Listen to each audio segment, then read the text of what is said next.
Alors bonjour à toutes et à tous.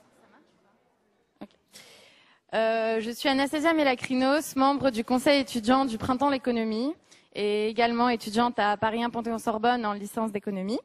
Et je vais vous présenter le thème que sur lequel nous allons nous intéresser aujourd'hui pendant cette 8e session du Printemps de l'économie, qui est les accords commerciaux de nouvelle génération négociés actuellement par l'Union européenne. Alors, ces accords sont principalement le CETA, donc l'accord de l'Union européenne avec le Canada, et le JEFTA, celui avec le Japon. Donc, il est important de souligner que cet accord, donc le JEFTA, de partenariat économique et commercial bilatéral, est considéré comme le plus gros du monde. Cependant, c'est surtout le CETA qui est au cœur du débat depuis déjà quelques années. Donc le CETA est un traité de libre-échange entre l'Union européenne et le Canada, comme je vous ai dit tout à l'heure, donc signé en octobre 2016 et entré en vigueur le 21 septembre 2017. Donc son but est de favoriser les échanges entre le Canada et les pays de l'Union européenne via 4 grands piliers. La réduction, voire la suppression d'ici 7 ans des droits de douane entre les deux zones concernées, la convergence de certaines normes sur les biens et services échangés, l'ouverture des marchés publics canadiens pour les entreprises européennes et enfin l'augmentation des quotas sur les produits agricoles. Donc, par exemple, le Canada va pouvoir vendre plus de céréales à la France et la France plus de fromage au Canada. Donc ce traité suscite pourtant le débat. D'un côté, nous avons ceux qui voient une source de croissance économique pour les pays de l'Union européenne. Le CETA pourrait avoir un impact positif pour les consommateurs car via la suppression des droits de douane, les prix pourraient baisser sur les marchés canadiens et européens. Donc, d'autre part, du fait de l'harmonisation des normes, il serait plus facile pour une entreprise canadienne de certifier la conformité de ses produits exportés en Europe. Donc, enfin, la Commission européenne met en avant le succès que pourrait avoir le CETA sur les PME européennes qui pourraient désormais conquérir de nouveaux marchés outre-Atlantique. Cependant, d'autres y voient une menace pour la démocratie en Europe en raison de la mise en place des tribunaux d'arbitrage notamment, mécanisme qui vise à protéger les entreprises de l'Europe ou du Canada des lois discriminantes. Et enfin, le CETA pourrait aussi mettre à mal notre alimentation, notre santé, l'agriculture et enfin le climat, point sur lequel on aura l'occasion de discuter avec nos intervenants ici présents. Donc, à ma droite se trouve Kathleen Schubert, professeure à Paris 1 Panthéon-Sorbonne, à la PSE et chercheuse au Centre d'économie de la Sorbonne. Elle est aussi présidente de la commission d'évaluation sur l'environnement et la santé pour le CETA. À sa droite, Cécilia Bellora, économiste au CEPI et ingénieure agronome. Ses domaines de recherche portent principalement sur les politiques commerciales et les liens entre commerce international et environnement. Nous avons ensuite Charles de Marcilly, responsable du bureau de Bruxelles de la Fondation Robert Schuman. Et enfin, Karine Jacquemart, directrice générale de l'ONG Foodwatch, qui défend les droits du consommateur, notamment en matière de transparence de l'information sur les produits. Donc, je laisse la parole à notre modératrice. Merci beaucoup et bravo, oui. Belle introduction. Donc, beaucoup de choses ont déjà été dites.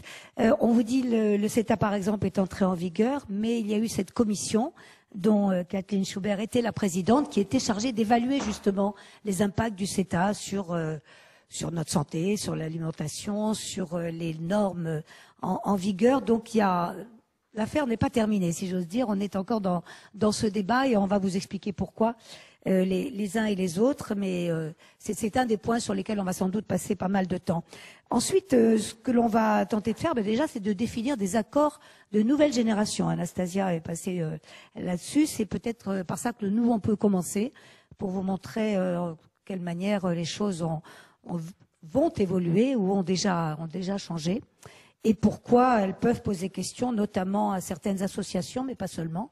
Il y a également des politiques. Enfin, beaucoup de gens s'intéressent à cette affaire-là. Définition peut-être. Qu'est-ce qu'on appelle ces accords de nouvelle génération? Je pose la question à Cécilia Bellora, vous l'avez dit, qui est d'abord ingénieure agronome et économiste, effectivement, et qui connaît bien ces marchés.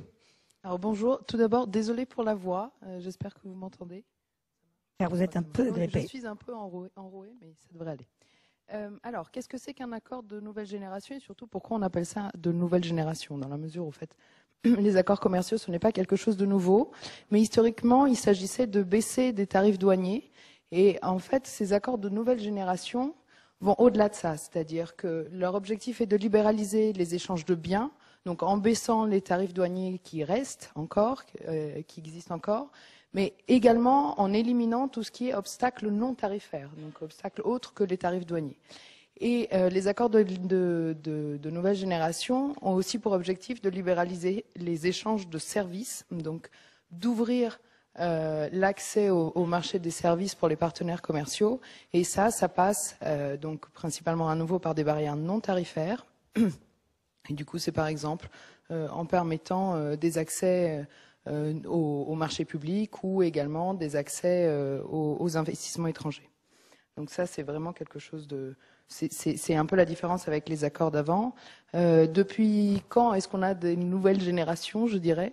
Je crois qu'un des premiers accords dits de nouvelle génération qu'a signé l'Union européenne, c'est l'accord avec la Corée du Sud, qui est rentré en vigueur en 2011. Et ensuite, il y a également quelque chose qui est déjà rentré en vigueur, je crois, avec le Pérou et le Chili.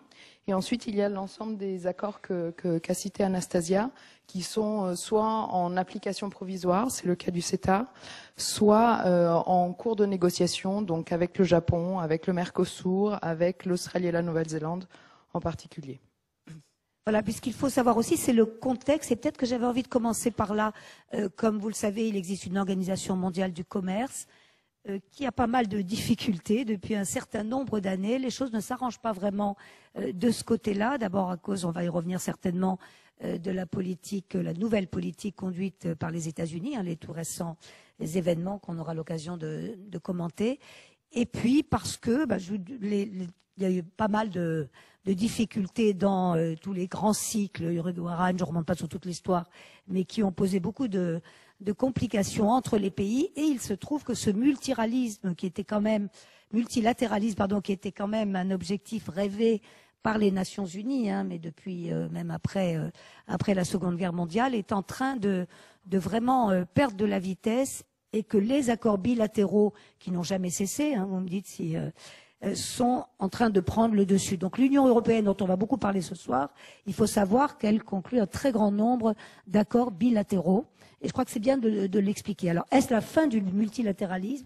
Peut-être une question un peu brutale. Charles de Marcilly, comment voit-on ça du côté de la Fondation Schuman? Et vous confirmez que l'Union européenne passe beaucoup d'accords? Oui, en fait, direct. Ça permet de commencer par dire, est-ce que les accords de libre-échange ont seulement une dimension économique? Et en fait, c'est un outil qui est éminemment politique.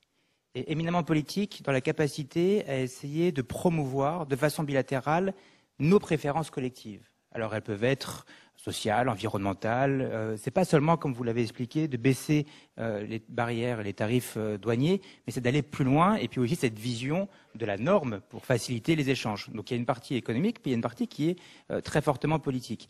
Elle s'applique au nom de l'Union européenne parce que c'est une compétence exclusive. Donc les États membres, depuis 50 ans, ont donné cette responsabilité commune à Bruxelles. En fait, ce sont les États membres qui sont derrière. Et ce qui est particulier avec les accords dits de seconde génération, c'est que vous avez toute une partie qui ne sont justement pas de cette compétence exclusive. Et donc vous devez, en termes de capacité politique, de pouvoir valider ces différents accords, de passer devant les parlements nationaux, parfois régionaux. C'est ce qui a posé problème dans le cadre de la Belgique, par exemple, dans la négociation du mandat final pour la négociation avec le Canada.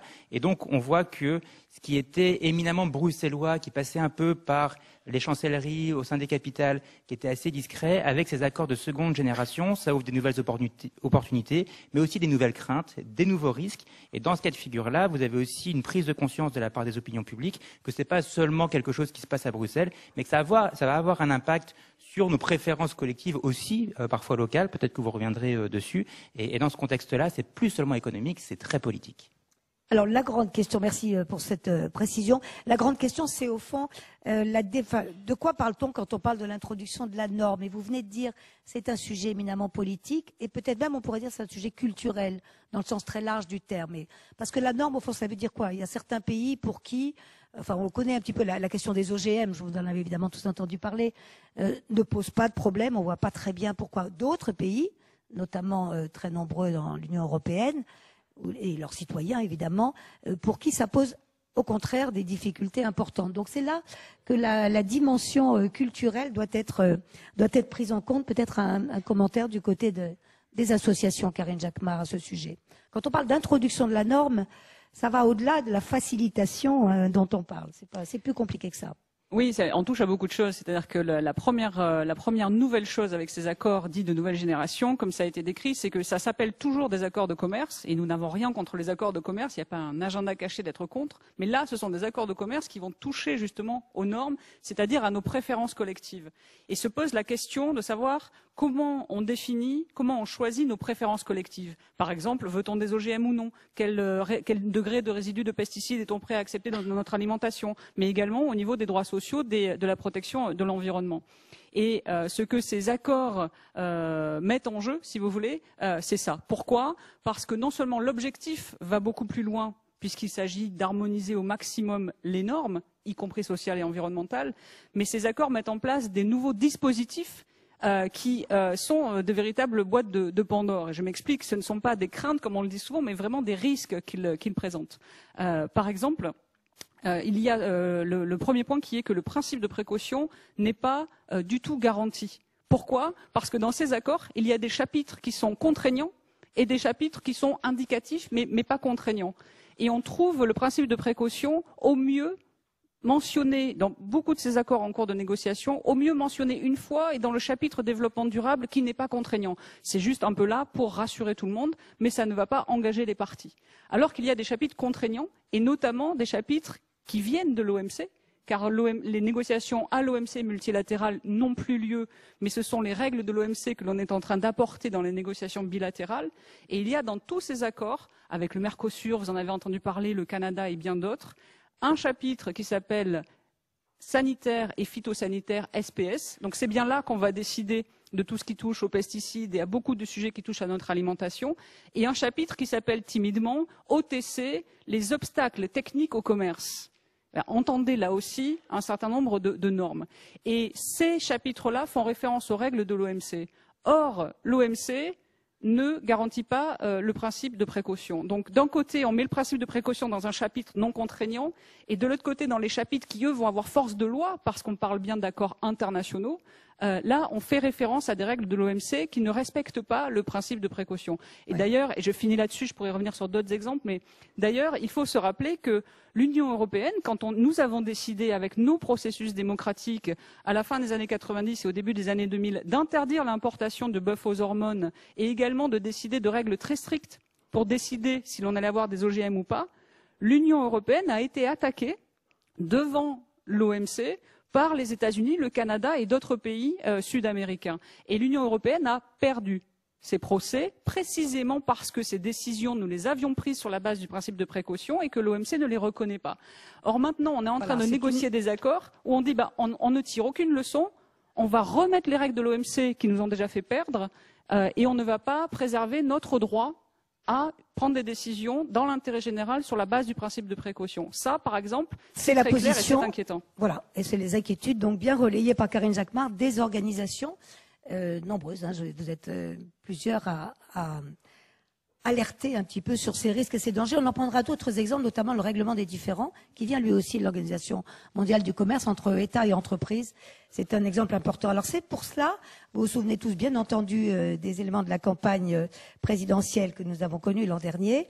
Dans les promesses d'Emmanuel Macron, aujourd'hui président, il y avait, on va tâcher d'évaluer quand même, puisqu'on entend ici et là les craintes là que Karine vient de relayer. Emmanuel Macron avait promis, s'il était élu, de faire une évaluation sur l'environnement, sur la santé, telles qu'elles étaient prévues dans l'accord CETA. C'est là que Kathleen Schubert donc, a été chargée de présider cette commission. Il y avait, Kathleen, des experts de l'environnement, bien sûr, de l'agriculture, de la santé, des juristes spécialisés dans le droit international. Et vous avez rendu vos conclusions qui vont, il faut bien le dire, un peu dans le sens de ce qui vient d'être dit, notamment en soulignant que, je vais le dire brutalement, mais le climat avait été un peu oublié dans tout cela. Oui, alors... Est-ce que votre micro est ouvert? Est-ce que ça marche? Bien prêt, oui, merci. Oui. Voilà, dites-nous un peu donc rapidement comment vous avez travaillé et les conclusions principales. Très rapidement, donc Pour être vraiment synthétique. Donc cette commission a été mise en place au mois de juillet et on devait rendre le rapport le 8 septembre. Autant vous dire, tout le monde partait en vacances au mois d'août. Donc autant vous dire que ça a été une commission qui a vraiment travaillé à marche forcée. D'autant plus que le texte du CETA fait 2300 pages. Et que moi qui n'avais jamais lu de texte de ce type, je vous avoue que ça m'en tombait des bras, quoi. C'est-à-dire que c'est un espèce de jargon incroyable, un empilement de chapitres multiples où on reprend dans différentes parties du texte des morceaux qui sont évoqués de ci, de là, enfin aucune unité, 2300 pages quand même, c'est juste épouvantable. Donc je crois vraiment, honnêtement, que les peurs qui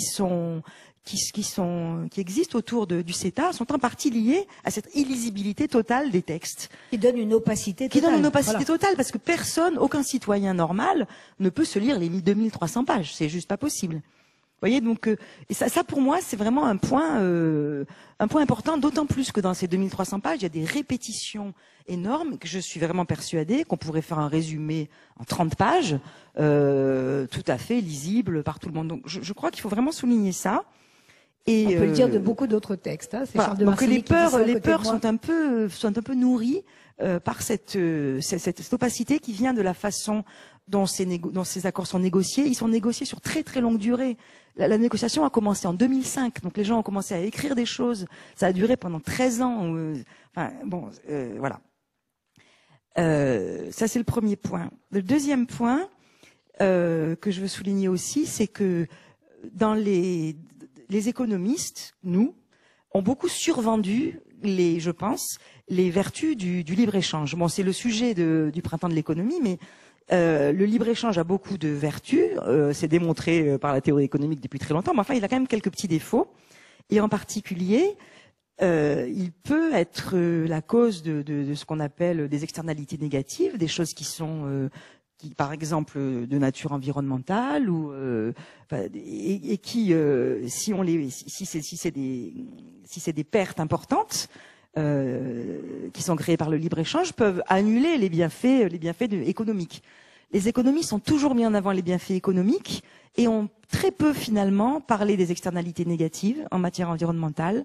Mais est-ce que ce n'est pas, Kathleen Schubert, et là on va vous répondre les uns et les autres bien sûr, parce que les économistes justement tardent un peu à prendre en compte la dimension environnementale. Si. Enfin bon, c'est votre spécialité, c'est différent, mais quand vous dites quand je disais le grand absent c'est le climat, vous le confirmez dans ce rapport. Oui. Alors il y a aussi les aspects distributifs qui sont un petit peu oubliés souvent, c'est-à-dire le fait qu'il y a des gagnants et des perdants. Mais ça, on n'avait pas étudié ça, donc on n'est pas du tout rentré là-dedans.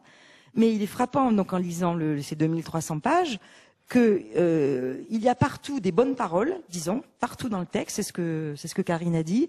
On va faire de la précaution, bien sûr, on respectera les préférences des divers pays et tout, mais ça reste des bonnes paroles non contraignantes en fait. Oui. Voilà. Donc j'ai aucun tropisme a priori de pro-association, pro-ONG ou quoi. Franchement, je suis une économiste mainstream. Mais en lisant ces 2300 pages, quand même, je me suis dit que les associations avaient des vrais arguments. Avec quelques raisons de s'inquiéter quand même. Oui. Charles de Marcilly. Il y a une réflexion qui me vient à l'esprit, c'est que tous ces argumentaires, qui sont tous valables assurément sur le fond, arrivent quand on est à la toute fin du processus.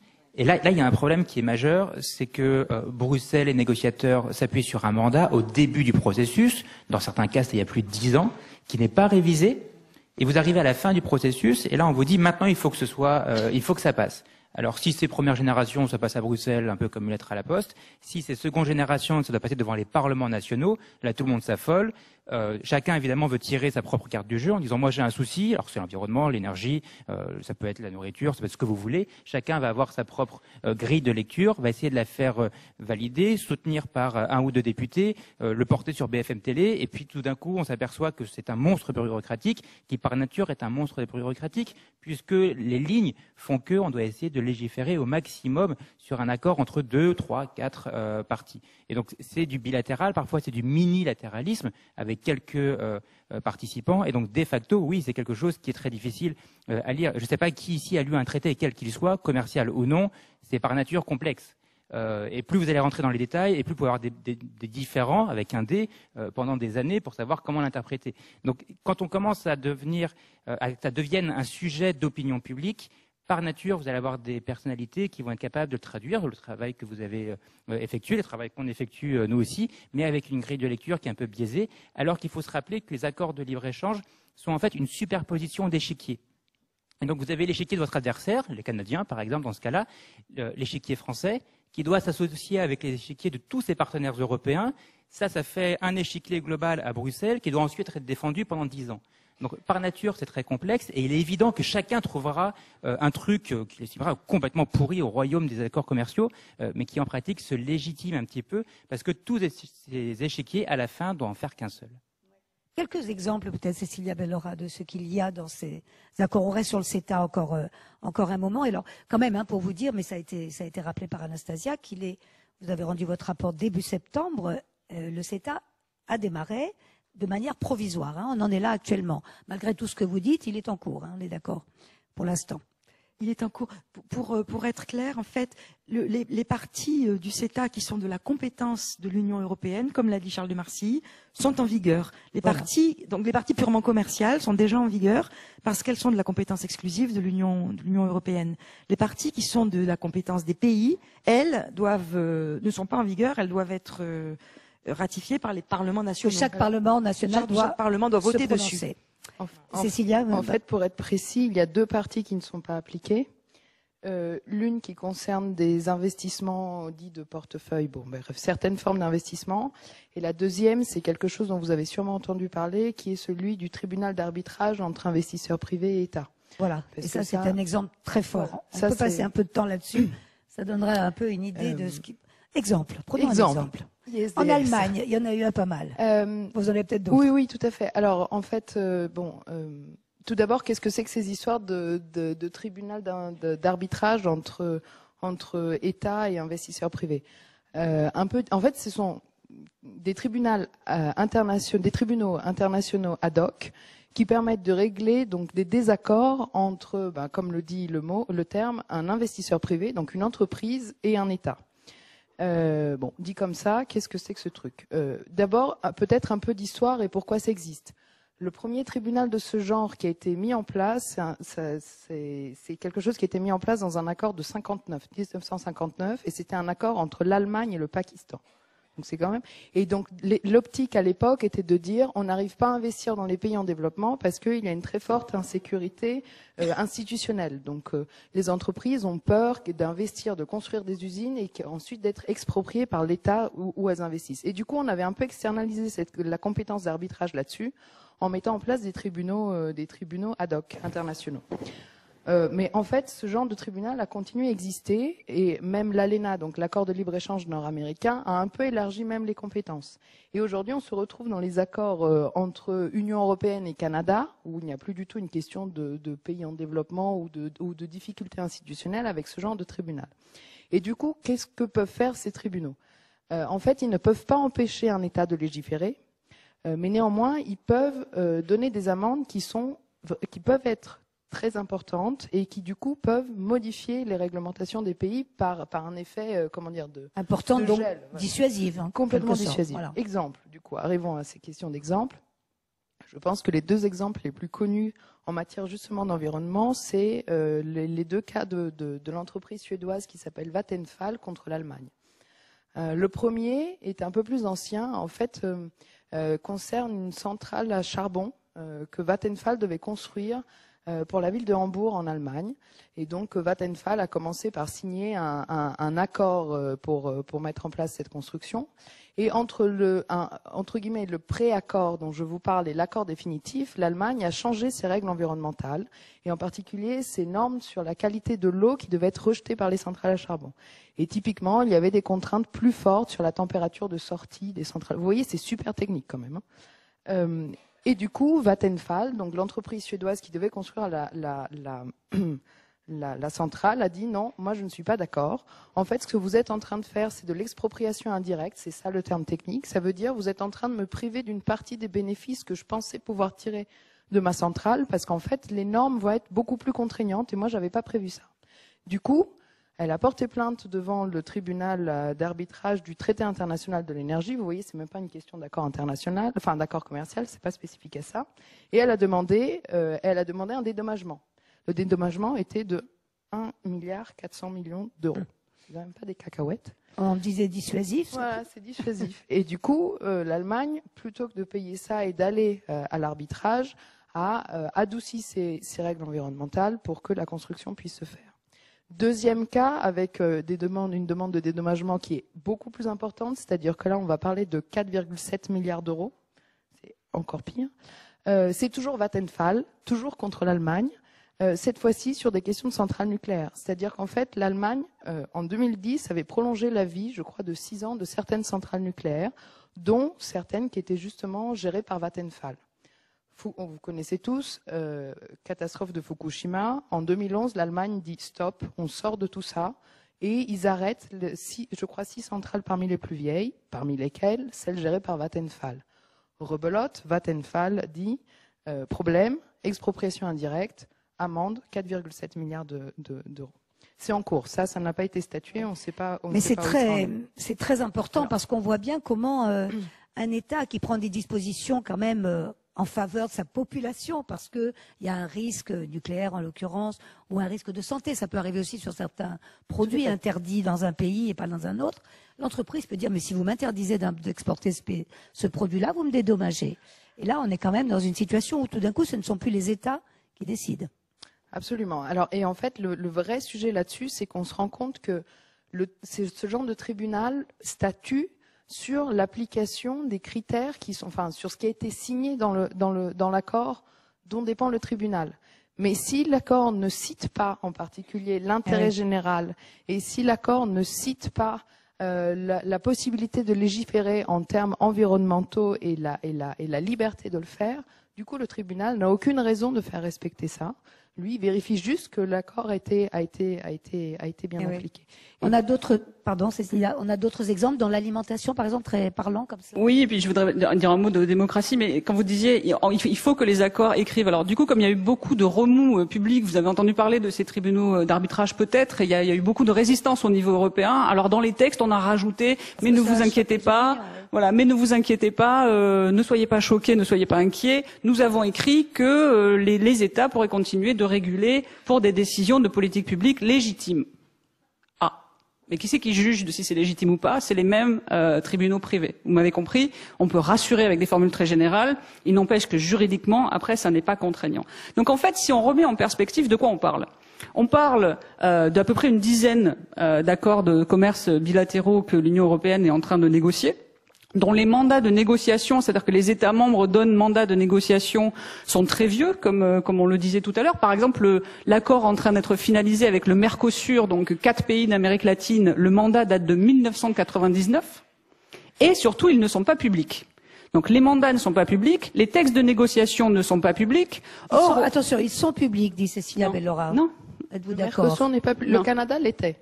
Non, mais le Canada a été rendu public très tardivement. Donc voilà. Et quand on a finalement, que ce soit au niveau du Parlement européen ou des parlements nationaux, selon les cas, des députés ou sénateurs, des parlementaires qui sont consultés, ils peuvent juste dire oui ou non sur un texte qui a été négocié pendant des années et de façon opaque, puisqu'on n'a pas accès la plupart du temps à ces textes. Je ne caricature pas. Et ces textes-là, dans cette opacité, ils parlent de quoi? Alors on a la menace d'être attaqué par l'État partenaire avec qui on signe. Je donnais tout à l'heure l'exemple du bœuf aux hormones et des OGM. Ça peut tout à fait nous réarriver. On a la menace d'être attaqué par les investisseurs privés quand on est un législateur national ou européen et qu'on prend une décision d'intérêt général pour défendre, par exemple, la santé des consommateurs, le droit des travailleurs ou la planète, on peut être attaqué aussi par les investisseurs privés, qui sont les seuls qui ont accès à ces tribunaux. Et il y a pire, il y a des mécanismes qui sont mis en place dans ces accords qui permettent à des comités, donc ça met en place des comités qui vont discuter d'un tas de sujets une fois que l'accord est signé. Alors je m'explique, c'est ce qu'on appelle des accords vivants. Donc si l'Union européenne, tous les États membres et le Parlement européen et tout le monde adoptent, on signe, c'est fait, il est rangé. Sauf que Ce que la signature a permis, c'est la mise en place d'une coopération réglementaire et de comités. Le CETA en prévoit plus d'une dizaine. Et d'ailleurs, en Allemagne, il y a une plainte constitutionnelle toujours en cours, notamment sur la base de cette question des comités, car le pouvoir des comités peut en fait, dans une certaine mesure, contourner nos processus démocratiques. C'est-à-dire qu'ils ont le pouvoir de changer certaines annexes de l'accord et de prendre certaines décisions qui auront un impact sur nos normes sans que cela passe par nos représentants élus en Europe. Karine Jacquemart, je vois la réaction de Charles de Marcilly qui va peut-être pas aussi loin. Oui, sur les comités, je crois que ça reste encore Constitutionnel en cours, donc on verra bien ce qu'ils disent. C'est ça. Donc vous partez présupposer que la commission, je crois, concluait également que ça donnait une gouvernance qui était en tout cas en zone très grise. En tout cas, vous voyez un danger démocratique, c'est très clair. La zone grise, clair. vous la traduisez en noir, il faudra attendre de voir si elle est noire ou blanche. Donc là vous prenez peut-être une étape un peu avant. Sur la question des tribunaux d'arbitrage, l'Union européenne a proposé un nouveau système.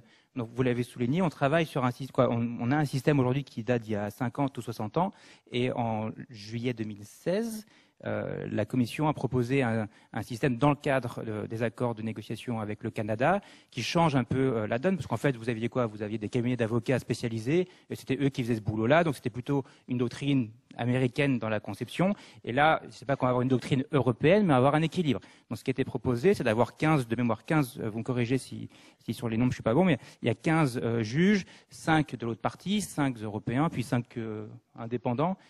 Peut-être que voilà, on prête nous les 5. On en tire 3, donc un de chaque catégorie, qui eux feraient office de juge sur le cas qui serait incriminé.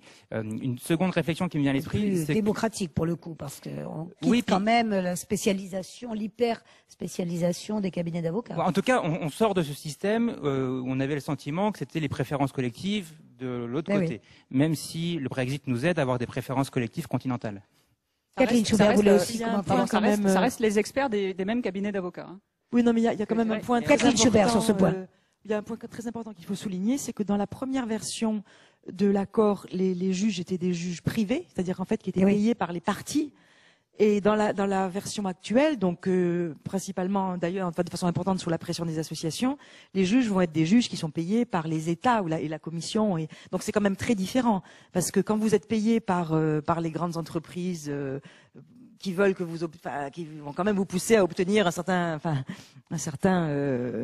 avoir un certain jugement. Donc le fait que les juges ne seront plus des juges privés mais des juges publics, disons, c'est quand même un garde-fou, un grand garde-fou, je pense. Juste pour finir, si je peux me permettre, juste sur cette question de démocratie, donc il y a une amélioration sur les tribunaux, mais ça n'est pas suffisant, c'est documenté. Mais surtout, ce que du coup la Commission européenne est en train d'essayer de faire, c'est éventuellement de sortir cette partie des investissements, puisque c'est cette partie des investissements, on l'a vu, qui a obligé à ce que le CETA se passe devant les parlements des États membres. Et donc, pour pouvoir éventuellement, sur les prochains accords, aller plus vite et décider seulement au niveau européen, avec le Conseil de l'Union européenne et le Parlement européen, il est maintenant très largement question d'une stratégie qui vise à enlever ce chapitre où les investisseurs peuvent attaquer, c'est tant mieux, mais de le négocier séparément pour valider. Tout ce que je veux dire ici, c'est on n'a pas du tout pour habitude, pour le coup, de jouer sur les peurs ou d'exagérer. Toutes nos études sont documentées, on travaille avec des juristes et c'est vraiment des risques documentés. Mais ce que je veux dire ici, c'est qu'on est dans un contexte que je voudrais élargir politiquement, dans une Europe où on assiste à un repli sur soi et des nationalismes et des populismes dans beaucoup de pays. Et l'alerte que l'on donne, c'est que justement des accords de commerce, oui, et pour une Europe qui protège, oui, bien sûr, mais tel que nous sommes en train de négocier ces accords et tel que le contenu est prévu dans ces accords aujourd'hui, c'est le contraire qui se passe, puisque ça enlève encore plus de la confiance des citoyens vers l'Europe parce qu'il n'y a pas de transparence, puisqu'on prend des risques qui sont des risques documentés avec des mécanismes qui nous exposent alors qu'on voudrait justement pouvoir continuer à protéger nos préférences collectives et à croire en la démocratie européenne.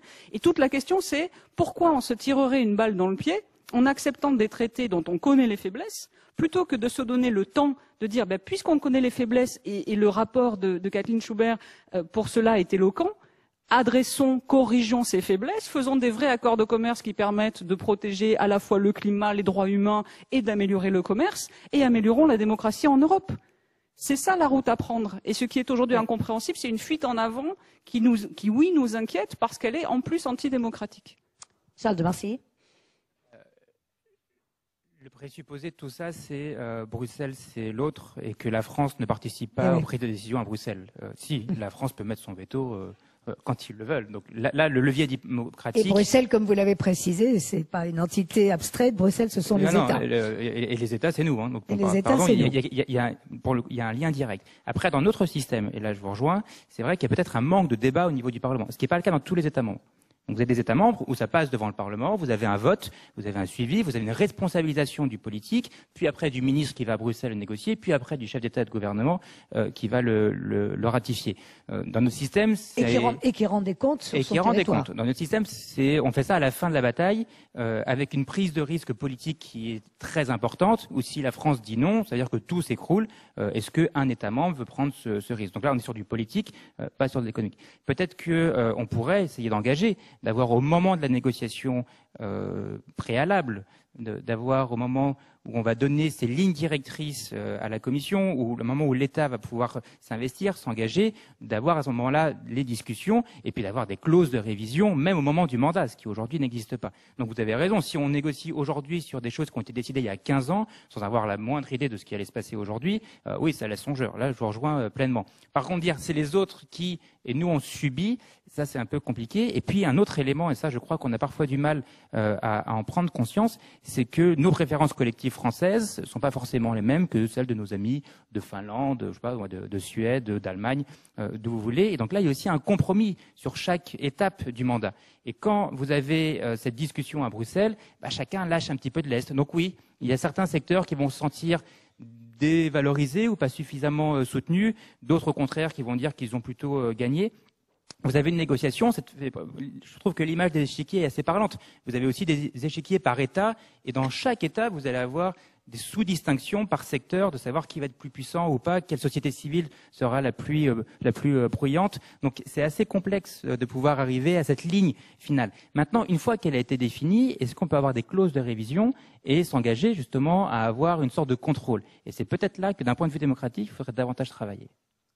Rappelle quand même. Oui, pardon, Kathleen Schubert, bien sûr. Juste un point, vous avez vu avec les exemples qu'a donné Cécilia qu'il n'y a pas besoin du CETA pour avoir les problèmes le problème qu'elle a évoqué, Vattenfall contre l'Allemagne. Ça existe déjà, il n'y a pas besoin du CETA pour ça. On a déjà des tribunaux arbitrales dans tous les sens en réalité, plein. Donc en fait, la bonne question peut-être qu'on peut se demander, c'est est-ce que ces nouveaux accords commerciaux vont empirer les choses ou pas? Est-ce qu'elles vont rendre les choses pires? Donc rendre plus facile ces attaques qui peuvent être jugées injustifiées ou pas? Est-ce que ça ne dépend pas des pays, Kathleen Schubert? Parce que par exemple, je reviens sur le terme de culturel, au sens très large. On le voit bien avec les produits, l'acceptation ou pas des OGM, des produits lavés au chlore, des fameux poulets ou salades, etc. Là, on a des différences culturelles importantes. Donc, avec le Canada, il y a quand même des points sur lesquels on peut s'entendre. Est-ce que, je ne sais pas, je vous pose la question à toutes les deux, Cécilia également, est-ce qu'il y a des pays avec lesquels on a quelques raisons de s'inquiéter un peu plus parce qu'ils sont plus... Sur les normes, tu veux dire? Oui. Alors, il faut. Enfin, moi, on peut parler du Mercosur, on peut parler d'autres accords. En parlant avec beaucoup de monde sur ces questions-là, il faut se garder quand même de l'idée que les Européens sont les meilleurs sur tout et que les autres sont toujours pires. Tout à fait. C'est parce que les Canadiens n'ont pas plus que nous l'envie de se ruiner la santé. C'est évident. Enfin, ils n'ont pas envie de manger des mauvais produits. Ils sont d'un niveau de culturel et monétaire, enfin tout à fait, de niveau de vie tout à fait comparable à nous. Il ne faut pas penser qu'ils sont complètement idiots et que leurs normes à eux sont nulles et les nôtres sont les meilleures. Hein. C'est très arrogant de penser ça, je crois. D'autant qu'ils pensent que nous faisons d'autant qu'ils pensent le symétrique. Eux pensent le symétrique. Le foie gras, ils ont un peu de mal à comprendre. Voilà. Hein, donc c'est très intéressant de voir ça. Par exemple, un exemple poulet qui est lavé au chlore. Nous, on trouve ça horrible, le poulet lavé au chlore. Les Français. Et on n'en veut pas pour l'instant. Mais eux, ils trouvent ça très très propre. Où est le problème? Vous avez lavé le poulet au chlore, il y a plus de bactéries. On le rince à l'eau et puis c'est bon, quoi. Il est propre. Voilà. Donc, et il y a beaucoup d'exemples comme ça. Donc, il faut faire attention quand même à ces questions de normes, de pas être trop arrogant en pensant qu'on est les meilleurs et que les autres forcément ont des normes nulles. Mais sans être ni les meilleurs ni les moins bons, mais on a des différences culturelles. Après, on a des différences culturelles. Voilà. Ce qu'on mange en particulier, ça nous définit réellement. Je pense vraiment ça. Ce qu'on ingère, c'est quelque chose qui est très important en fait, culturellement, philosophiquement, et on est très sensible à ça. Et on voit bien dans les différents pays du monde que les gens ont des notions différentes de ce qui est bon à manger, bon pour leur corps. Bon, c'est très culturel en réalité. Oui. Et ça, il faut le respecter absolument, évidemment. Après tout, on n'a pas les accords commerciaux n'ont pas à discuter des préférences des uns et des autres. Hein. Les préférences. Oui, c'est un des éléments du débat. Il faut absolument vérifier que les accords vont les respecter. Et c'est ça qu'il faut regarder dans le détail. Alors, changeons d'exemple. Si on quitte le domaine de l'alimentation, comme vous l'avez dit, qui est sensible pour toutes ces raisons-là, la question de la sécurité, par exemple. Si on fait, si la norme est, on va sur les clignotants, on n'a pas de problème, les clignotants de voiture. Sur les ceintures de sécurité, est-ce qu'il ne peut pas y avoir des différences importantes sur les règles? C'est une question, hein. Cécilia Bellora. Typiquement, les ceintures de sécurité avec le Canada. C'est en fait le résultat. On a deux approches différentes pour arriver à peu près à des niveaux de sécurité qui sont très proches et très comparables. Et ces deux approches différentes font qu'on a des façons de certifier les ceintures de sécurité qui sont différentes entre les deux pays, mais pour un résultat final qui est quasiment le même en termes de sécurité. Et du coup, ça c'est typiquement le genre de norme qui est vraiment vécu un peu comme un obstacle qu'on peut facilement éliminer en disant OK. Au lieu de devoir faire certifier aujourd'hui une ceinture de sécurité européenne par un organisme pour le vendre en Europe et par un autre organisme au Canada pour pouvoir la vendre au Canada, alors qu'on sait qu'en fait la même ceinture la même attache va fonctionner très bien sur les deux marchés. L'idée, c'est d'essayer de se dire bon, écoutez, on va peut-être discuter et on va peut-être se rendre compte qu'effectivement ça marche à peu près de la même façon, donc on va peut-être les certifier une seule fois. Et l'exportateur ne va pas payer deux certifications. Du coup, ça coûtera moins cher pour lui. Et en toute théorie, ça devrait finir par coûter moins cher. L'illustration de du ce côté qui est recherché, du côté positif de ce qui est recherché dans ces accords de nouvelle génération. Et du coup, c'est toujours ces questions de normes sont vraiment à double tranchant. C'est-à-dire qu'il y a un aspect qui est vraiment un peu obstacle au commerce qu'on peut essayer d'enlever, et un aspect qui est par contre ça reflète des préférences, et ça, ça pose question. Alors pourquoi? Alors il y a quand même une question derrière ça, c'est qu'on n'a pas vu du tout, c'est pourquoi est-ce qu'on s'énerve sur ces questions de normes? Pourquoi on a fini par arriver à discuter des normes? Parce qu'en fait, ce qu'on regarde, c'est que il n'y a plus beaucoup de tarifs douaniers. Parce que depuis les années 50, on est en train de les éliminer petit à petit. Et pour vous donner un peu une idée, un chiffre, aujourd'hui au niveau mondial, en moyenne, les tarifs douaniers entre deux pays, c'est de l'ordre de 3,5%. Donc il n'y a plus rien. On partait de beaucoup plus loin. Alors ces 3,5% vous cachent des disparités entre l'industrie qui est plutôt autour de 3%, l'agriculture qui est plutôt autour de 14%. Enfin, c'est plutôt faible. Et du coup, on se rend compte par contre que ce qui reste et ce qui limite les échanges, ce sont justement ces questions de ce nous on appelle des obstacles non tarifaires, donc concrètement des normes. Alors comment on fait pour quantifier ça? Est-ce qu'il y en a plein? Il y a depuis le poulet chloré jusqu'aux normes thermiques des portes. Enfin, c'est voilà. On peut calculer des équivalents tarifaires de ça, c'est-à-dire le tarif douanier qui aurait le même impact en termes de réduction du commerce que la norme qu'on regarde et qu'on observe. Alors c'est assez compliqué de mesurer ça, mais les chiffres qu'on a, pour vous donner un peu une idée, c'est quelque chose, sauf erreur de ma part, autour des 30%. Enfin, ça doit être de l'ordre de 14%, mais comme tous les produits ne sont pas touchés, ceux qui sont touchés, c'est plutôt autour des 30%. Donc en gros, c'est là-dessus qu'il y a encore une marge de manœuvre. Et sur les services, c'est plutôt de l'ordre de 50%, 50-60%. Du coup, c'est pour ça qu'on est arrivé à trifouiller ces questions de normes. C'est pas juste pour le plaisir d'atterrir là-dessus. De compliqué. Karine Jacquemart, vous êtes d'accord qu'il y a de ces aspects positifs qui viennent d'être assez bien démontrés? Évidemment, les organisations comme la vôtre ne s'y opposent pas. Nous, on est très clair là-dessus. On est pour l'Europe. On n'est pas contre les échanges commerciaux. On n'est pas contre tous les échanges commerciaux. La question, c'est de quelle ligne rouge parle-t-on et où est-ce qu'on met une limite? Et quelle est la hiérarchisation des normes quelque part? Là, ce qu'on lit, pardon, je ne veux pas faire de caricature, mais enfin pour lire les 2400 pages et consulter beaucoup d'experts, ce qu'on lit dans ce type d'accord, c'est quand même que c'est le commerce l'objectif et qu'on est prêt quelque part à mettre de côté parfois un coup les droits humains, un coup la protection de la planète, un coup certaines choses. Oui, parce qu'ils ne sont pas garantis, parce que les chapitres développement durable ne sont pas garantis. Or, ce que nous disons, c'est du commerce, oui. Harmoniser les normes techniques pour faciliter les choses, évidemment, ça a complètement du bon sens. Dans la limite des lignes rouges que sont les droits des travailleurs, les droits des citoyens, le droit à la protection, le droit à la santé, le droit de la protection et de l'environnement, et surtout les processus démocratiques qui nous permettent de garder ces droits-là. Si les Finlandais n'ont pas les mêmes goûts que les Français, c'est une chose, mais enfin là, on parle des processus européens. Donc on a déjà notre démocratie européenne. Si on se tire une balle dans le pied avec un accord international qui a donc le poids d'un accord international avec des choses où on peut se faire attaquer par les partenaires sur des décisions qu'on prend, là, on n'est plus d'accord. Et surtout, il faut mettre en balance les risques que l'on est prêt à prendre avec les avantages économiques. Je reviens un peu sur l'aspect économique, mais enfin, il est bien connu qu'il n'y a pas d'études d'impact crédibles économique de ces accords. Qui est en mesure de dire, eh bien oui, effectivement, l'impact économique de tel accord, ça va être tant, c'est reconnu, etc. Les modélisations sont très compliquées. Je dis pas que c'est simple, c'est très compliqué. Mais donc, de fait, on a des risques documentés que l'on prend pour des avantages économiques qu'on ne voit pas très bien quand même. Alors j'entends bien, il y a des perdants, il y a des gagnants, mais enfin, c'est vraiment pas très clair.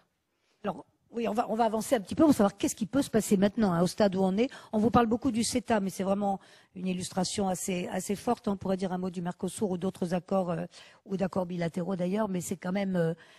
qu'est-ce qui peut se passer maintenant au stade où nous sommes avec les dangers que vous relevez? Je sais que du côté de l'Union européenne, on voit bien que c'est un arbitrage assez compliqué. On va s'appuyer sur les parlements nationaux. Il faut compter beaucoup sur eux, mais sur aussi la pression citoyenne, le débat public. Charles de Marcilly, c'est une direction, ça là? Oui, je crois que plus on aura le sentiment que c'est fait en douce à Bruxelles, plus on est certain qu'à un moment, il y a un Parlement qui va dire stop. Pas seulement parce que vous aurez 25 députés au fin fond de la Wallonie qui n'auront pas lu le texte, mais qui, pour une pression politique qui peuvent bloquer quelconque, vont quand même le bloquer. Et donc, sur cet aspect de seconde génération, parce que oui, on parle de celle-là. Quel interlocuteur l'a dit tout à l'heure, si vous enlevez 2-3 éléments, ça redevient de la compétence exclusive. Et donc, ça se passe entre les capitales et la Commission. On vote au Conseil. Donc là, vous avez chaque représentant de chaque État qui vote. Et puis, vous pouvez espérer le passer de façon plus discrète. Je crois au contraire qu'il faut en faire des débats publics, avec le risque que vous perdez en ambition. Parce que mécaniquement, vous allez avoir une opinion publique parmi les 28, c'est fini, les 27, qui seront opposés, qui estimera qu'il y aura une priorité sur cet aspect environnemental ou social, où faudra, si on négocie tel accord, il faudra absolument certifier qu'il n'y aura pas la peine de mort dans cet accord, des choses qui vont être purement dans les ADN de chaque société, et donc on sera moins ambitieux. Le levier, justement, pour rebondir sur votre première question à laquelle je n'ai pas répondu, c'est que le multilatéralisme, aujourd'hui, est complètement gelé, parce que la Russie est rentrée dans l'OMC, parce que la Chine, en 2001, est rentrée dans l'Organisation mondiale du commerce, parce que l'Inde est rentrée également, qu'ils ne veulent pas changer alors qu'on leur a offert des statuts quand ils sont rentrés qui étaient très favorables. Ils estiment qu'ils sont toujours en développement, alors que tous les autres estiment qu'ils sont largement assez développés et qu'il faut maintenant s'en protéger, ou en tout cas les aider à se développer selon nos critères. Et donc là, il y a un blocage. Je ne parle même pas de Trump, qui est un nouvel élément, mais on remarquera que l'administration précédente américaine n'était pas non plus très enthousiaste pour conclure très rapidement l'accord de libre-échange avec les États-Unis. Et donc, si on veut aller plus loin, il faudra peut-être probablement être un peu moins ambitieux.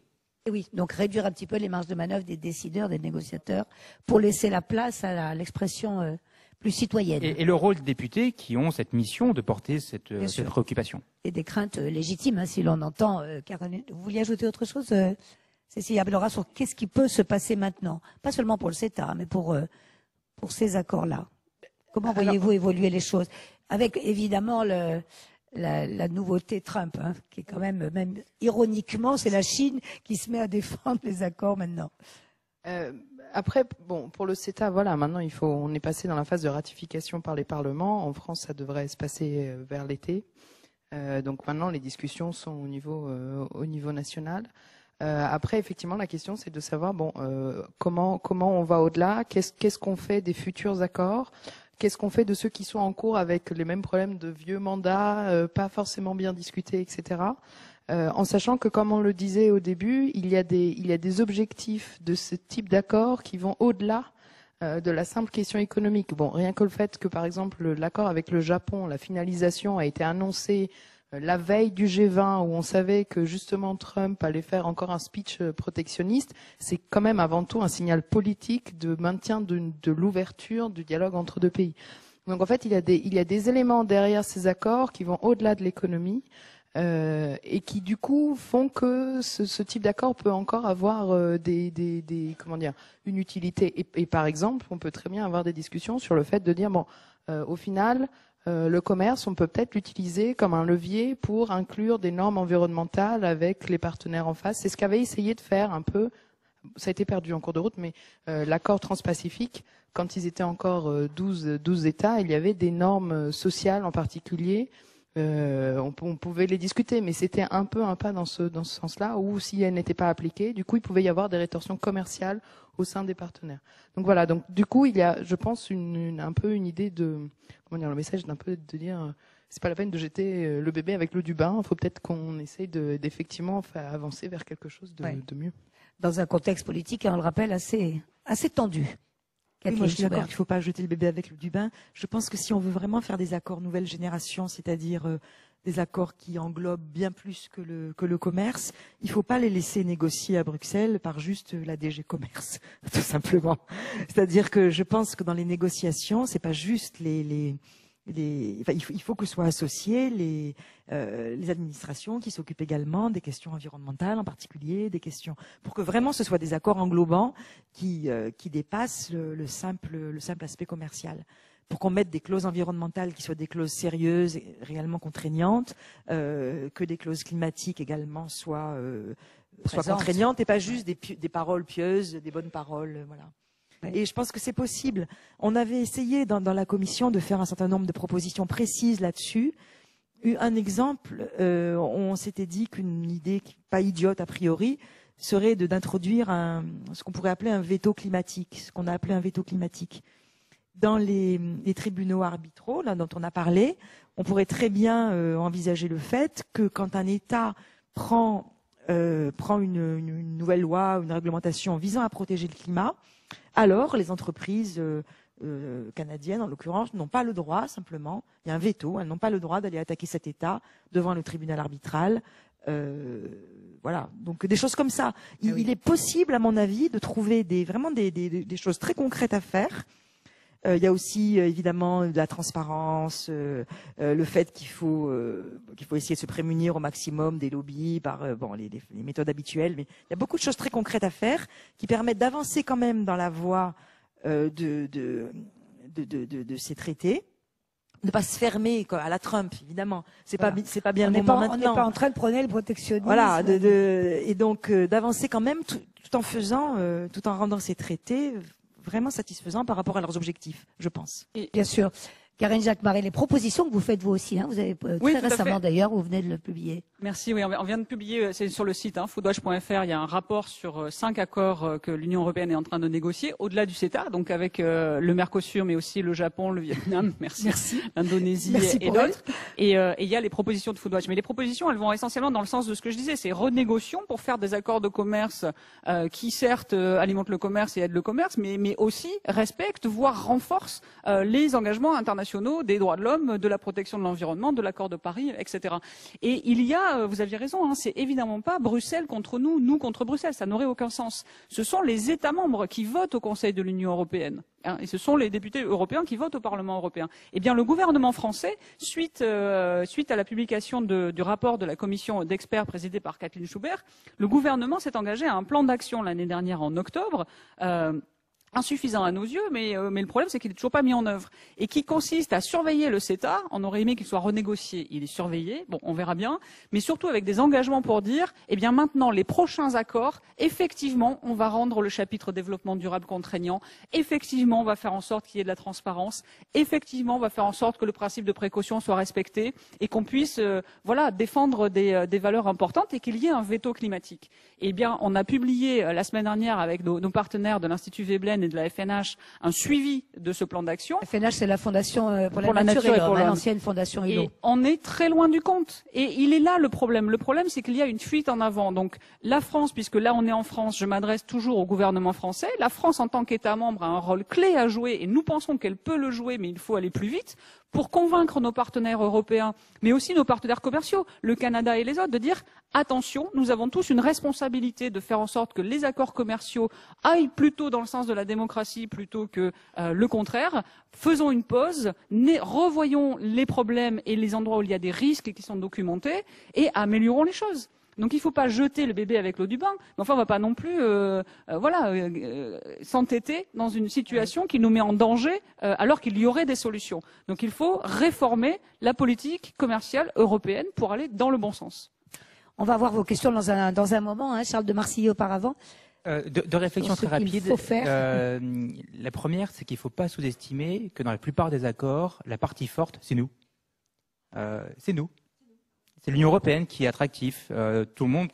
Il y a une cinquantaine d'États qui frappent à la porte de Bruxelles pour venir négocier des accords, pour faciliter leur accès au marché, de la réciprocité. Et donc, par nature, pour nous, c'est un super outil politique pour justement pouvoir encourager certaines préférences, trouver des alliés, des associés sur les questions climatiques, par exemple, et de lier ces différents éléments. Donc là, je crois que c'est quelque chose qui est assez important. Le second point, c'est que c'est aussi un moyen pour nous, à travers le globe, de pouvoir justement tracer des lignes de préférence collective sur ces normes, parce que si ce ne sont pas les nôtres, ce seront probablement les chinoises.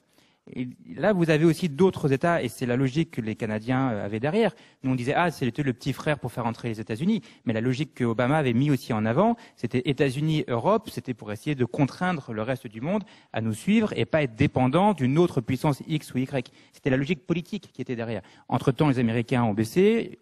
Je pense que ça n'a pas fonctionné en partie parce que ce sont deux puissances qui économiquement sont assez équivalentes. Donc il y avait un problème de fond, mais quand le rapport de force est déséquilibré, ce qui est le cas de l'Union européenne avec les 3/4 des autres parties prenantes avec lesquelles ils font des accords, je pense que c'est plutôt favorable pour l'Union européenne collectivement. Oui, juste quelques chiffres pour aller dans le sens de ce que vous dites. L'Union européenne, quand même, n'oublions pas, c'est d'abord évidemment une économie majeure de la planète, l'ensemble. 17% de la richesse créée dans le monde, premier marché de consommation, pas le pouvoir d'achat. Nous sommes plus de 500 millions de citoyens consommateurs, et donc une force d'attraction effectivement très très importante. Il faut avoir ça en tête, même si, comme Kathleen Schubert fait très bien de le rappeler, nous n'avons pas non plus à imposer notre point de vue, et nous ne sommes pas forcément les meilleurs. C'est pas forcément nous qui avons raison sur toutes les normes. Vous avez bien fait de le dire. Est-ce qu'on a des questions dans la salle pour l'un ou l'autre de nous? Il y en a même beaucoup. Comment ça se passe là? On vous passe un micro? Ah non, vous avez des micros devant vous. Alors, je désigne une première personne, monsieur, juste devant nous. Merci beaucoup. Également. Et donc, c'est pour vous, monsieur, là, deuxième rang, oui. Oui.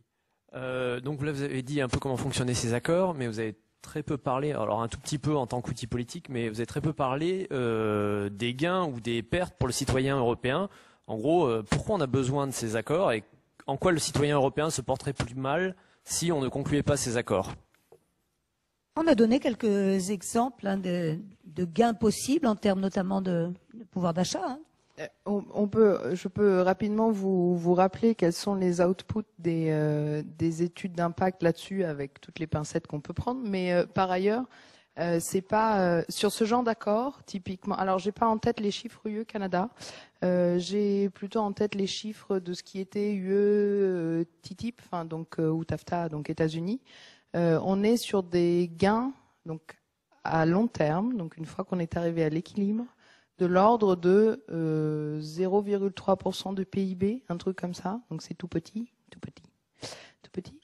En sachant que du coup, en fait, la vraie question, c'est de dire il n'y a quasiment rien. Donc en plus, ça c'est souvent on travaille avec ce genre de modèle. Donc je suis pas contre ça, mais je vous mets en garde. Il y a quand même, on est souvent dans la marge d'erreur. Ce qui se passe en fait, c'est qu'on voit qu'il y a des secteurs qui sont gagnants et des secteurs qui sont perdants. Exemple avec si je vous reprends l'exemple Australie-Nouvelle-Zélande, on a des secteurs agricoles qui sont largement perdants. En particulier la viande bovine, donc un recul de la valeur ajoutée de ces secteurs-là en Union européenne, et par contre un gain en termes de valeur ajoutée dans les secteurs industriels qui finit par compenser les pertes des secteurs agricoles. Donc c'est vraiment une redistribution de l'activité au sein de l'économie. Alors avec deux bémols. Donc ça, dès qu'on dit redistribution, ça voudrait dire, redistribution, oui, déplacement de l'activité, ce qui voudrait dire qu'il faudrait avoir en parallèle des politiques de redistribution pour le coup, des gains, passer les gains des gagnants vers les perdants. Or ça n'est pas du tout fait au niveau de l'Union européenne parce que ce n'est plus une compétence exclusive de l'UE et ce n'est pas du tout discuté au niveau des États membres. Donc ce problème-là. Et deuxième élément, tous les résultats que je vous donne de ce genre de modèle, alors après ça dépend des études d'impact, ce sont des résultats qui en fait se font avec quasiment sans coût d'ajustement. Donc là-dedans, on ne prend pas en compte les coûts d'ajustement dans l'économie. Donc le fait de déplacer un salarié d'un secteur à un autre, pour ce genre de modèle, ça se fait assez facilement et ce n'est pas coûteux. C'est juste que vous êtes payé davantage dans un autre secteur, donc vous vous déplacez. Et voilà. alors qu'on sait qu'il y a une phase de chômage et que c'est pas comme ça que ça se passe. Et par ailleurs, il y a toutes les questions des externalités donc environnementales, typiquement, ou sanitaires, qui ne sont pas prises en compte. Donc tout ça pour vous dire que les gains économiques ne sont pas énormes. Voilà. C'est très clair. Rapidement, Karine Jacquemart, parce qu'il y a d'autres questions après, je voudrais prendre. Non, mais sur le CETA, la version officielle qui est toujours sur le site de la Commission qu'il y a quelques années, en gros, si on ramène au nombre de gens dans l'Union européenne, alors c'était calculé sur 28 pays, c'est 2 € dans 10 ans par citoyen par an. Et ça, c'est la version optimiste parce qu'il y a une étude de l'institut, il y a une étude de l'université Tufts américaine qui, elle, montrait qu'on allait perdre, je sais plus, 150 000 emplois en Europe. Non, mais franchement, elle vaut pas un clou, celle-là. Non, mais je veux dire, ce qu'il faut retenir, c'est que tout le monde est d'accord pour dire que les modèles, c'est pas du tout évident et les gains économiques, ils sont pas du tout évidents. Donc, encore une fois, la question, c'est les risques versus des gains qui sont pas évidents. Ouais. Bien, merci pour ces réponses. Alors, on va changer d'endroit tout au fond, monsieur. Puis oui, j'ai vu aussi qu'il y a une question devant nous. Bonjour. Moi, j'ai juste une remarque par rapport au fait que Mme Jacquemart disait que le principe de précaution est menacé par le CETA. Le Conseil constitutionnel a rendu une décision dans laquelle il disait que le principe de précaution était préservé par le traité. D'autant plus que, même dans la logique, un traité international, je vois pas comment il pourrait s'opposer à la Constitution. Parce que, déjà, c'est comme ça que dans l'ordre juridique que théoriquement ça se passe. D'autant plus que quand l'OMC avait, quand l'Europe avait perdu face à l'OMC dans le cadre du bœuf aux hormones, au final, le bœuf aux hormones, il n'est jamais venu en Europe. Puis il y a eu des pénalités, mais en soi, c'est le principe de précaution même qui nous a protégés. Donc, c'est là où j'ai un doute par rapport au fait que vous dites encore, alors qu'il y a une décision du Conseil constitutionnel, que c'est pas protégé. Est-ce qu'il est vraiment menacé? Kathleen Schubert veut répondre, puis bien sûr Karine dira moi aussi. Moi, je pense pas qu'il soit menacé. Je suis pas d'accord avec Karine. Je pense pas qu'il soit menacé. Il est écrit plusieurs fois dans le traité que la précaution sera respectée. Ce qui a donné lieu à des discussions sans fin, c'est qu'il n'y a jamais écrit principe de précaution. Il y a écrit approche de précaution, précaution. Bon, il n'y a jamais écrit principe de précaution. Et à mon avis, et donc les gens se sont dit alors, est-ce que c'est fait exprès, qu'il n'y a pas écrit principe? J'en ai pas la moindre idée, est-ce que c'est fait exprès ou pas? Mais le sens général, quand même, quand le traité parle de précaution, pour moi, pour les gens dans la commission qui ont analysé ça, on a pensé finalement que c'était plutôt respecté. Oui, on est plutôt d'accord avec vous.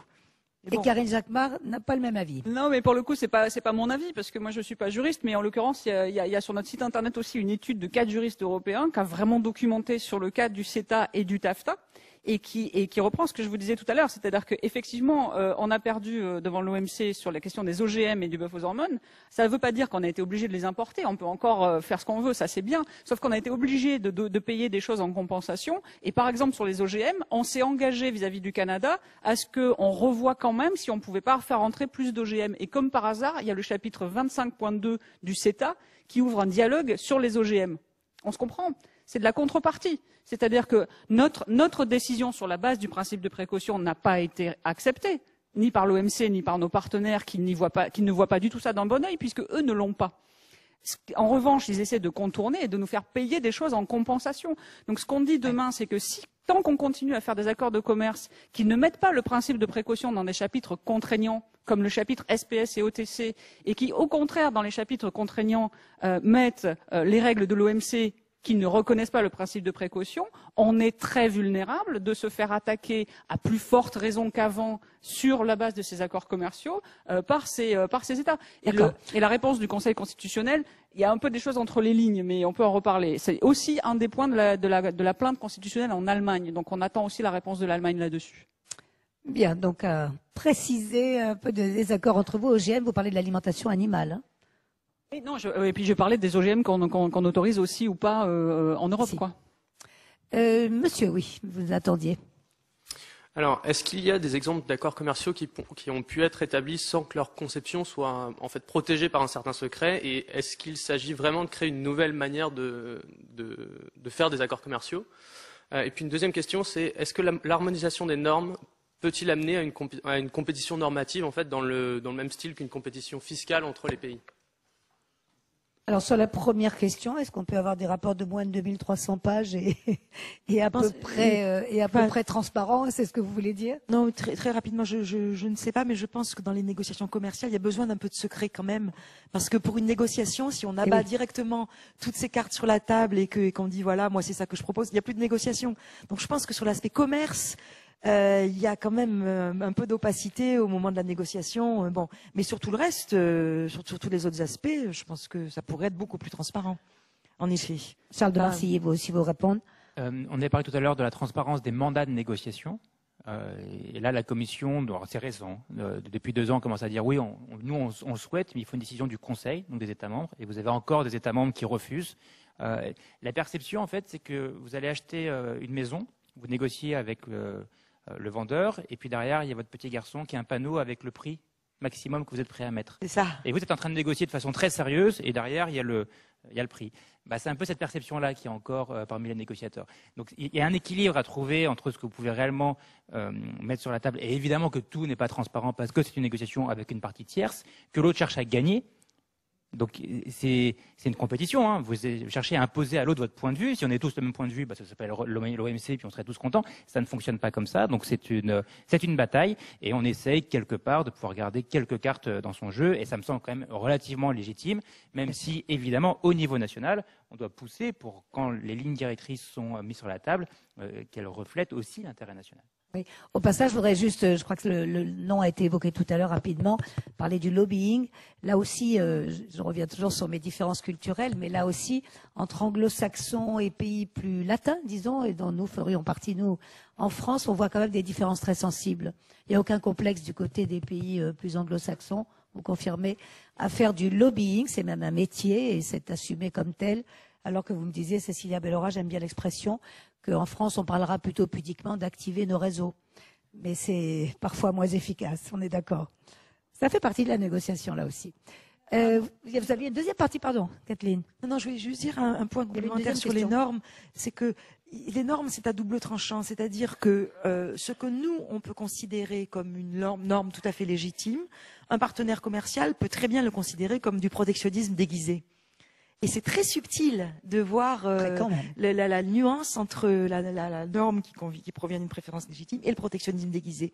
Et donc il y a tout un champ là sensible et un peu subtil dans les accords commerciaux. Vous voyez, tout n'est pas si noir ou blanc, quoi. Il y avait une deuxième partie de votre question, monsieur, je ne me souviens plus, sur l'harmonisation, non? Non, mais justement, c'était la réponse, en fait. C'est un peu avec l'affaire Volkswagen, par exemple, avec des normes qui sont mises en place dans un pays et qui vont arranger un peu qui vont faciliter, en fait, l'acquisition, la certification, pour amener du commerce ou faciliter ça. C'était un peu ça la question. Ça existe, il n'y a pas de doute. Donc, Mais c'est aussi la raison pour laquelle vous verrez que toutes les modélisations ou toutes les perspectives sont toujours au conditionnel. Ça, à chaque fois, pourrait rapporter 1 euro ou 2 euros. Parce que l'objectif, in fine, c'est de baisser ces barrières, mais c'est de pouvoir créer des opportunités.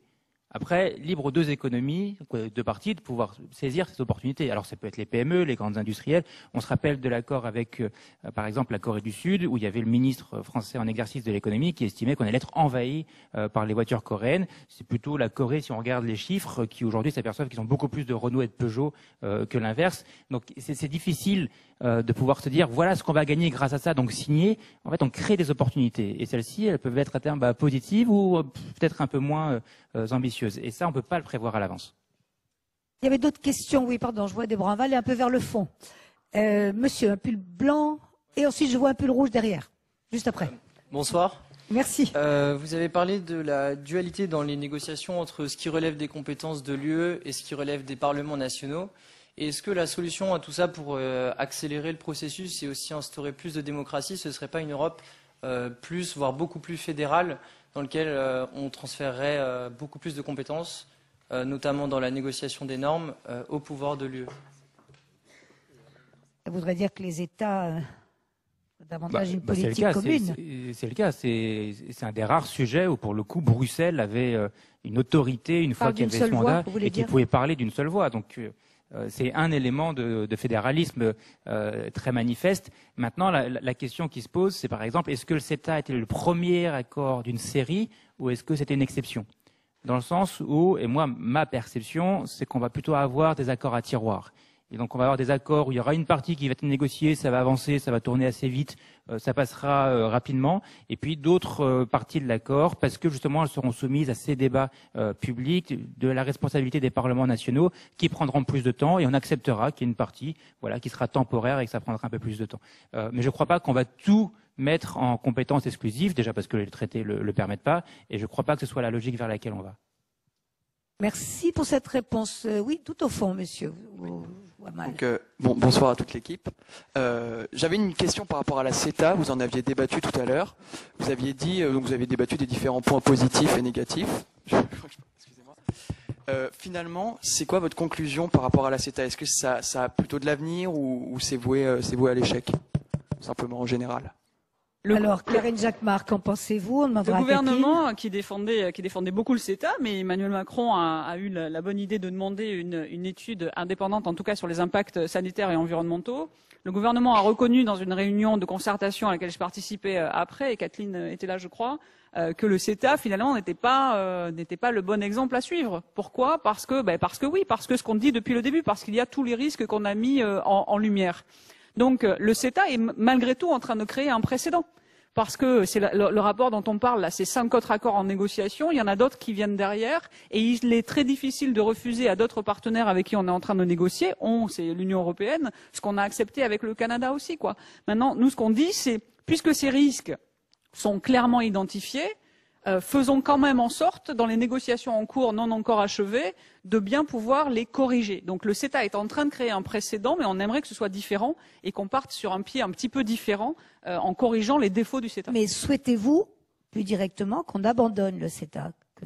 On souhaite qu'on renégocie le CETA. C'est-à-dire, on n'est pas en train de dire non à ces accords, encore une fois, à condition de leur enlever les épées de Damoclès qui sont pour nous des menaces, et de s'assurer qu'au contraire, ils sont des leviers pour renforcer également la coopération internationale et bilatérale pour la protection de la planète, des droits des citoyens, des consommateurs. C'est pas si compliqué, ça demande juste une bonne dose de volonté politique. Alors, on a dit que le président Macron, effectivement, avait demandé ce rapport et avait l'intention d'en tenir compte. Enfin, c'est ce qu'on verra. Après, les autres pays européens, Charles de Marcilly, puis Kathleen Schubert pour répondre aussi. J'ai juste été interpellé. Vous dites que le gouvernement reconnaît que c'est pas une bonne idée. Donc le gouvernement aujourd'hui a la possibilité, puisqu'ils ont une large majorité, de demander à leurs parlementaires de pas le ratifier. Mais absolument. Et c'est ce qu'ils font? Ah, mais c'est pas ce qu'ils font. Et c'est pour ça que nous, on soulève un double discours et une schizophrénie. On pose même la question d'une hypocrisie. Enfin, on ne comprend pas très bien puisqu'il y a ce plan d'action et cette reconnaissance qu'il y a des risques. Et de l'autre côté, la poursuite d'une suite en avant. Donc, ça c'est votre interprétation. Le gouvernement soutient le CETA. Je suis désolée, mais véridiquement, et je pense qu'il doit y avoir des notes de cette réunion.